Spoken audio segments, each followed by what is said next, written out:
गांव के बीचों बीच एक पुरानी मगर साफ सुथरी कच्ची सड़क के किनारे एक छोटी सी दुकान थी, जिस पर बड़ा सा बोर्ड टंगा था, रमेश की बिरयानी। ये दुकान गांव की शान थी और गांव का हर कोई कहता था कि अरे भाई, अगर असली स्वाद चखना है तो रमेश की बिरयानी खा लो, जीवन धन्य हो जाएगा। रमेश लंबा चौड़ा, सांवला, घनी मूंछों वाला मेहनती आदमी था, जिसकी आंखों में हमेशा आत्मविश्वास झलकता था।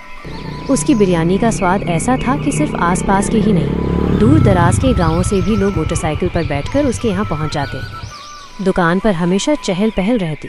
मसालों की खुशबू, चावल की भाप और चिकन की सोंधी गंध लोगों के मन को मोह लेती। भीड़ इतनी कि रमेश पसीना पोंछते हुए बड़ी कढ़ाई में खौलती बिरयानी को पलटते हुए हंसता और कहता, धीरज रखो भैया, सबको मिलेगा, पहले ये ताज़ा दमदार थाली निकाल लूं। लोग ताली बजाते, बच्चे खुश होकर थाली पकड़ने दौड़ते और औरतें कहती, रमेश भाई, ये बिरयानी तो जादू है, ये हाथ में भगवान का आशीर्वाद है। पर समय का खेल अजीब होता है। धीरे धीरे पता नहीं किसकी नज़र लगी, किसकी ईर्ष्या काम आई कि रमेश की वही बिरयानी जिसका स्वाद लोग सराहते नहीं थकते थे, अचानक फीकी लगने लगी। एक दिन एक बूढ़ा ग्राहक थाली में पहला कौर रखते ही भौं सिकोड़ कर बोला, अरे रमेश, क्या हुआ? आज तो मसाला अधूरा लग रहा है। दूसरा बोला, हाँ रे, चिकन में वो रस नहीं, चावल कच्चा सा लगता है। रमेश के चेहरे पर पसीना आ गया। उसने विनम्रता से जवाब दिया, अरे भाई, सब वैसा ही है, मसाले भी वही, चावल भी वही, पर ना जाने आज क्यों स्वाद नहीं जम रहा। दिन बीतते गए पर शिकायतें बढ़ती रहीं। जो दुकान सुबह से शाम तक खचाखच भरी रहती थी, वहाँ अब केवल एक दो ग्राहक ही आते। रमेश की आंखों में चिंता थी, चेहरे पर उदासी। वो अकेले बैठा कढ़ाई की खाली तली खुरचता और धीरे से बड़बड़ाता, हे भगवान, ऐसा क्या अपराध हो गया कि बिरयानी का स्वाद ही मुझसे रूठ गया। मेरी रोजी रोटी छिन रही है। कुछ दिन बाद हालत और बिगड़ गई। मसाले महंगे थे, चिकन की कीमत बढ़ रही थी और ग्राहक घटते जा रहे थे। अब तो दुकान का किराया और घर का खर्च चलाना भी मुश्किल हो गया। पत्नी ने रोते हुए कहा, रमेश जी, कुछ और काम देख लीजिए, ये दुकान अब घाटे में जा रही है। रमेश ने आह भरते हुए जवाब दिया, नहीं भाग्यवान, ये दुकान मेरी पहचान है, जब तक सांस है तब तक इसे छोड़ूंगा नहीं।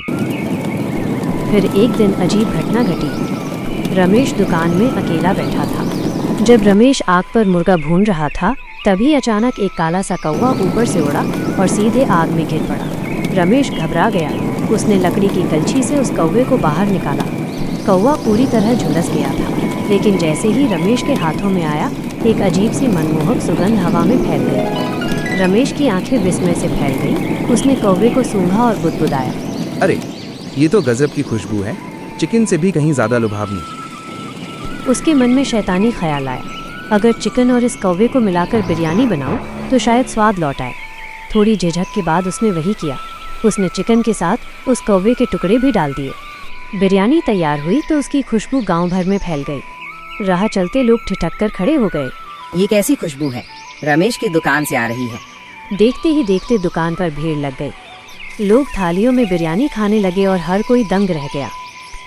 वाह रमेश भाई, ये तो आज जीवन की सबसे बेहतरीन बिरयानी है। बिल्कुल, जीभ पर ऐसा स्वाद कभी महसूस नहीं हुआ। अरे, मसाला बदला है क्या? रमेश मुस्कुराकर बोला, हाँ, आज थोड़ा अलग मसाला आजमाया है। सब लोग खाते गए, तारीफ करते गए और भीड़ इतनी बढ़ी कि दुकान के बाहर लाइन लग गई। रमेश के मन में खुशी उमड़ पड़ी। वाह, ये कौवा ही तो है जिसने मेरी किस्मत बदल दी। लेकिन अगली सुबह उसके माथे पर चिंता की लकीरें थी। कौवा रोज कहाँ से लाऊंगा? ये तो मुश्किल है। तभी भाग्य ने फिर इशारा किया। पिछली रात की थोड़ी सी बची बिरयानी खराब हो गई थी। रमेश उसे उठाकर बाहर फेंकने निकला तो देखा कि दर्जनों कौवे उस बिरयानी पर टूट पड़े हैं। अचानक उसके दिमाग में शैतानी योजना कौंधी।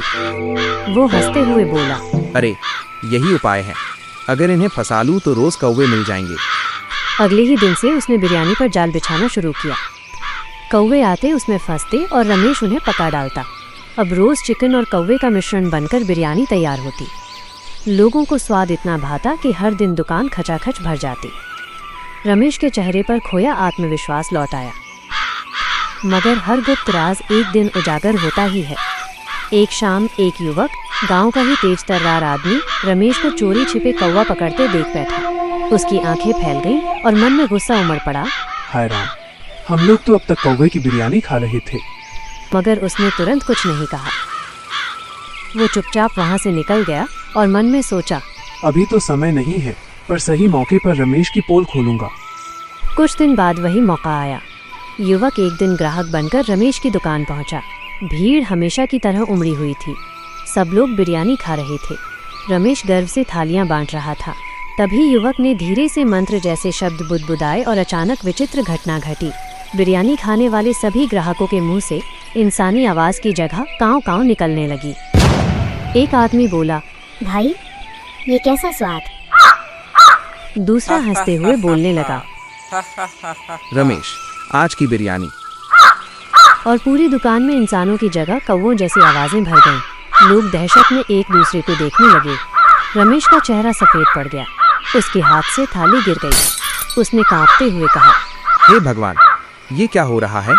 ये तो गड़बड़ हो गई। तभी वो युवक आगे बढ़ा।